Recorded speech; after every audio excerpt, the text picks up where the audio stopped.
Coucou tout le monde, nous voici pour une nouvelle vidéo et aujourd'hui on va parler d'une maison d'édition qui est donc ma partenaire. Donc aujourd'hui on va parler de pas moins de 5 livres en tout, 3 on va dire 2 albums, un roman jeunesse et 2 romans young adulte. Donc on va commencer par les albums, donc je vais vous mettre les couvertures ici parce qu'ils ont déjà rejoint la bibliothèque de mon fils en haut, sauf que maintenant pour monter les escaliers c'est un peu compliqué, donc j'évite. Mais bon, du coup on va parler de Boo. Boo est un album qui est vraiment très très joli, il est hyper coloré, je vais essayer de vous mettre des planches ici.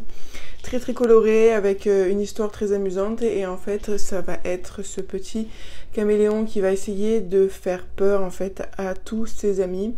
Sauf que ben malheureusement ça va lui retomber dessus et là est toute la drôlerie de l'histoire.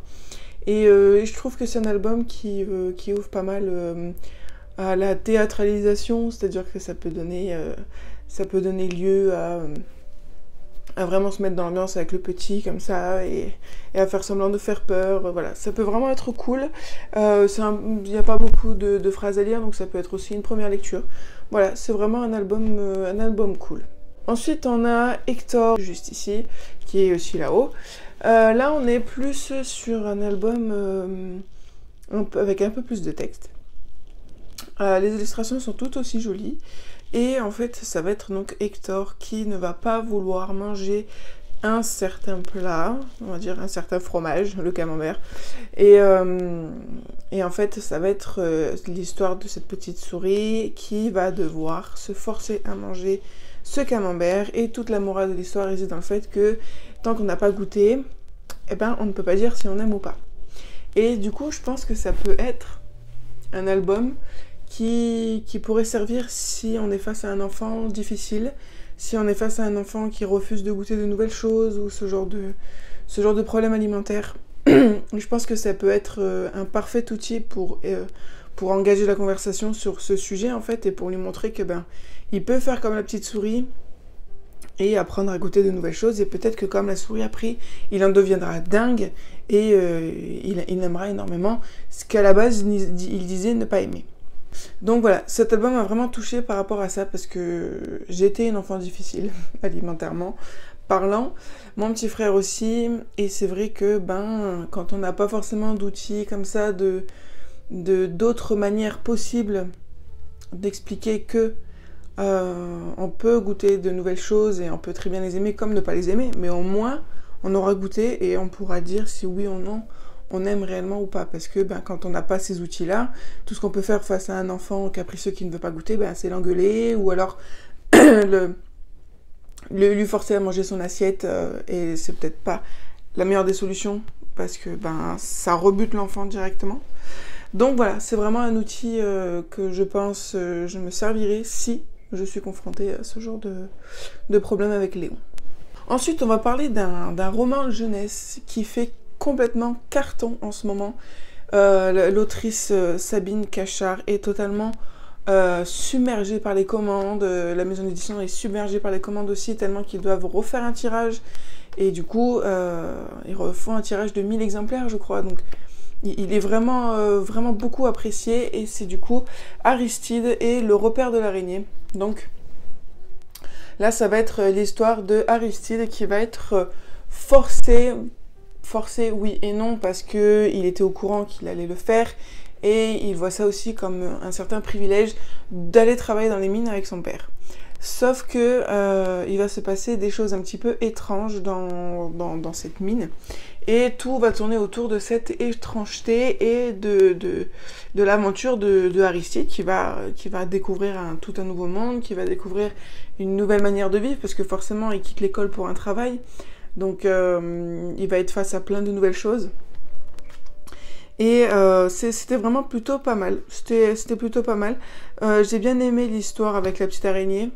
Je vous en dis pas plus parce que ça fait partie du schmilblick. Mais voilà, c'était vraiment pas mal de faire le parallèle entre les deux. Et ça se lit plutôt facilement, hein. Il fait 77 pages, donc c'est plutôt pas mal. Là, c'est pas un livre qui se passe de nos jours, on est plus dans les années où on travaille dans les mines, on va dire je dirais avant 1940, je pense, voilà. Donc c'est un enfant de la vieille. Donc voilà, c'était vraiment plutôt sympa. La plume est très sympa, c'est très léger, c'est rapide. Ça plaira à tous les enfants, je pense. Et comme ça plaît là actuellement déjà, je pense que maintenant il se défend tout seul, le petit. Ensuite là, on va parler de 2 romans qui traitent de 2 sujets totalement différents. Et il y en a un qui m'a beaucoup plus plu que l'autre. Et donc on va parler d'abord par celui qui m'a un peu moins plu. Il s'agit du Sang des pirates de Ambre Lazuli. Donc c'est une petite brique quand même.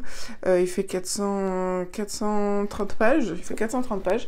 Et du coup je l'ai lu en lecture commune. Et on a à peu près toutes eu le même ressenti. C'est-à-dire que c'était peut-être parfois un peu long, un peu flou. Voilà, ça ramait un peu des fois. Mais le gros point positif, c'est que je n'avais jamais lu de livre sur les pirates. Et donc du coup, j'ai eu l'honneur de découvrir tout ce monde-là avec ce roman, parce que c'est vrai que pour les amateurs, pour les débutants dans ce monde-là, on apprend réellement tout ce qu'il y a à savoir de manière très simple, parce que l'héroïne du roman va elle aussi découvrir tout ce monde en fait. Donc c'est à travers les yeux d'une ado, et qui a 14 ans. Et donc du coup, à travers ses yeux, on va découvrir tout ce monde-là. Et ça va être plutôt pas mal, d'autant plus qu'il y a quand même une certaine intrigue de trahison, une intrigue de secret, de malédiction, de guerre. Donc voilà, c'est vraiment très très bien ficelé, il y a une superbe intrigue. Mais juste, il y a des moments où ça peine à avancer, quoi. Ça pédale un peu dans la semoule, mais c'est pas non plus une raison... c'est pas non plus je l'ai adoré quoi, mais voilà, c'est juste que des fois ça pédale un peu dans la semoule et c'est un peu ralentissant quoi, mais voilà, mais sinon c'est vraiment une très très bonne histoire. Ensuite, celui que j'ai dévoré et que j'aurais aimé éviter de lire en lecture commune parce que c'était dur de s'arrêter, mais là aussi on a été toutes subjuguées par ce bouquin, Néphilim, mi-ange mi-démon de Julis Tilde. Et donc ce livre-là, il est vraiment excellent. Donc mi-ange, mi-démon, on a vraiment adoré l'aspect double point de vue. Le point de vue d'Aliona et de Daedra. Et en fait, ces deux personnages sont des Néphilim. Les Néphilim, ce sont des croisés ange-démon, du coup. Et il y en a un des personnages qui est plus penché démon, et un autre qui est plus penché ange. Et donc du coup, il va y avoir une certaine guerre parce que ces Néphilim sont considérés comme des dangers suprêmes et le dieu des démons va vouloir tous les exterminer tout simplement. Et donc du coup, ça va être une chasse à l'homme, ça va être aussi toute une découverte des pouvoirs, toute une découverte d'un monde. Et donc en fait, avec les filles, on a eu le même point de vue là-dessus, c'est-à-dire que en soi, c'est une histoire basique, banal, c'est-à-dire que ça ressemble très fortement à tous les livres de Anges et Démons qu'on peut lire. Moi, ça m'a fait fortement penser à Hush Hush de P.K. Fitzpatrick. Mais le truc, c'est que la plume fait tout, en fait, dans ce bouquin. Elle a vraiment une plume qui fait passer ça, mais comme si c'était quelque chose de grandiose. Je sais pas si vous voyez ce que je veux dire. C'est-à-dire que des fois, il y a des auteurs, ils vont te parler d'un arbre vert avec des pommes, mais ils vont avoir une plume qui vont te faire croire que c'est le plus... qui vont t'enjoliver la chose, qui vont te rendre ça passionnant, alors que c'est juste un arbre vert avec des pommes. Voilà, c'est ça l'idée, en fait. Et c'était vraiment cool. Plus, moi, j'aime énormément quand il y a différents points de vue. Donc là, c'est encore gros bonus pour l'autrice, parce que du coup, on a 2 points de vue. Et voilà, franchement, c'était vraiment cool. L'intrigue était vraiment très très bien ficelée. Ça va très très vite. Il y a du suspense, il y a de l'action, il y a du combat. Il y a une petite histoire d'amour aussi qui est vraiment pas mal.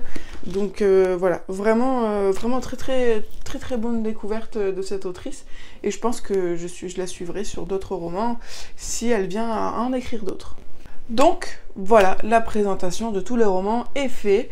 J'espère que cette vidéo vous aura plu. Je vous fais plein de gros bisous et je vous dis à très bientôt sur la chaîne pour une nouvelle vidéo.